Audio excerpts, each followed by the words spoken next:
What if I told you you could have everything you ever desired in life by the power of your own mind? There are millions of books written about how to reach goals and live happily in your desires, yet many of us still go through life in a state of wishing and hoping. We don't have a second, much less years, to waste on wishing. This animated summary of the classic book Feeling is the Secret by Neville Goddard reveals what you need to do to move from a state of wishing to a state of living out your desires. It's within your reach right now. The law of consciousness and its operation. Let's jump straight to the secret to revealing treasure in your outer world, and then I will tell you how to implement it. Here's the secret. In order to realize your desires, you must somehow create the feelings that resonate with that outcome. Feelings are the cause, and external outcomes are the effects. In order to really understand this, we must first understand the law of consciousness. Think of consciousness being divided into two streams of water. One is the conscious thinking mind, and the other is the impersonal subconscious mind. Your conscious or thinking mind selects an idea, feeling, or thought and impresses it upon your subconscious mind. Your subconscious mind then uses that blueprint to express the ideas, thoughts, and feelings on the stage of your world as you know it. Here's how it all comes together. First, you select a desire. Second, you feel as though you would if this desire had already been realized.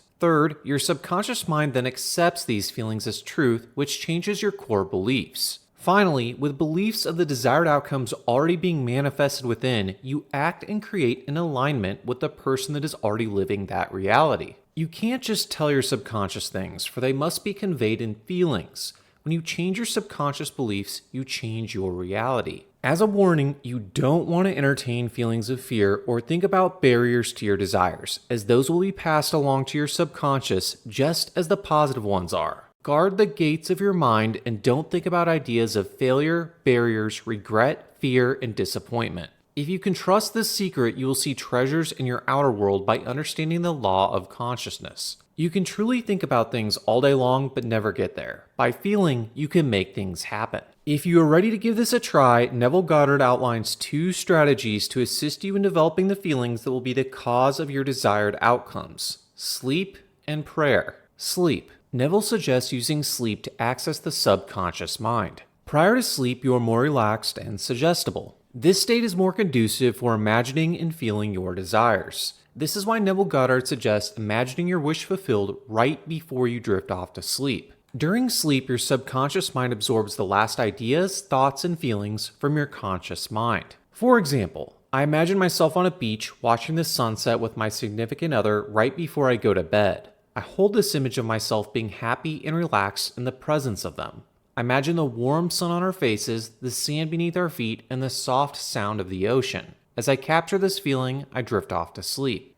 Try this. 1. Before falling asleep, imagine yourself in your desired outcome. 2. Feel the joy and gratitude for it. 3. In your mind, become the person that is in that reality. 4. Don't entertain barriers, delays, doubts, or discouragement before sleep. Prayer. Prayer is one of the gateways to access the subconscious mind according to Neville Goddard. Another word for prayer could be meditation or even reflection.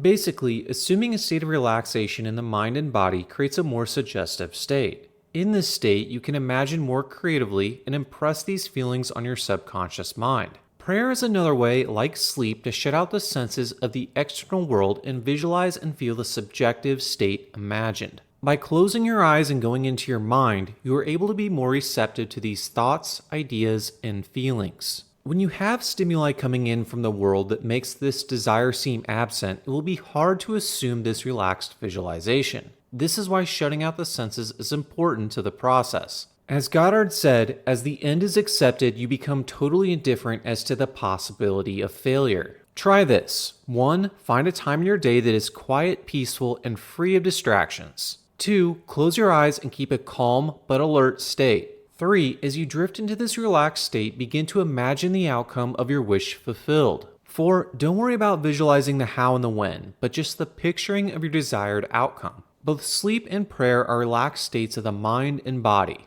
This relaxed state is the best primer for feeling your desires. Prayer is a method of finding this state during the daytime hours. Ease into the spirit feeling. Neville emphasizes that getting into the spirit of the state desired is not some sort of forceful power struggle with your mind.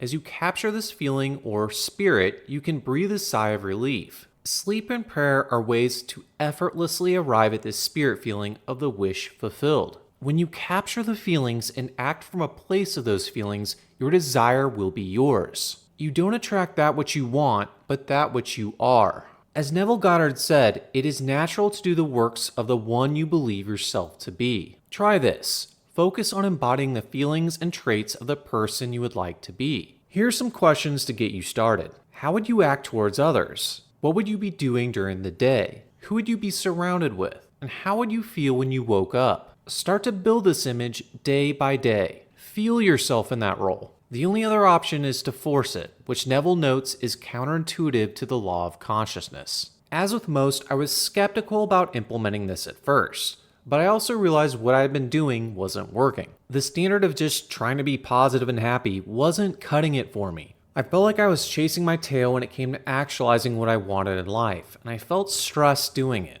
As I have slowly adopted this method, I felt myself relaxing more and developing a stronger belief in my desires coming to life. Recap of the secret. Go forth into the world with the feeling of the wish fulfilled.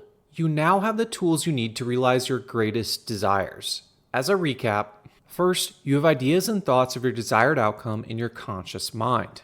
Second, you feel all the feels, imagining you are the person living in that desired reality. Third, you convey ideas to your subconscious through feelings. It's the language of your subconscious, so to speak. Fourth, 2 ways to access this subconscious more easily are sleep and prayer. Fifth, your subconscious mind stews in the feelings and ideas and then expresses them in your outer world. Sixth, you don't need to force or worry about what to do. This, along with the how and the when, will come to you naturally and effortlessly when you follow this process. If you are suspicious of how this works, Neville would be the first to recommend that you give it a try and see for yourself. If you are tired of spinning your wheels and not quite ever arriving at where you want in life, the feeling might just be the secret you are missing.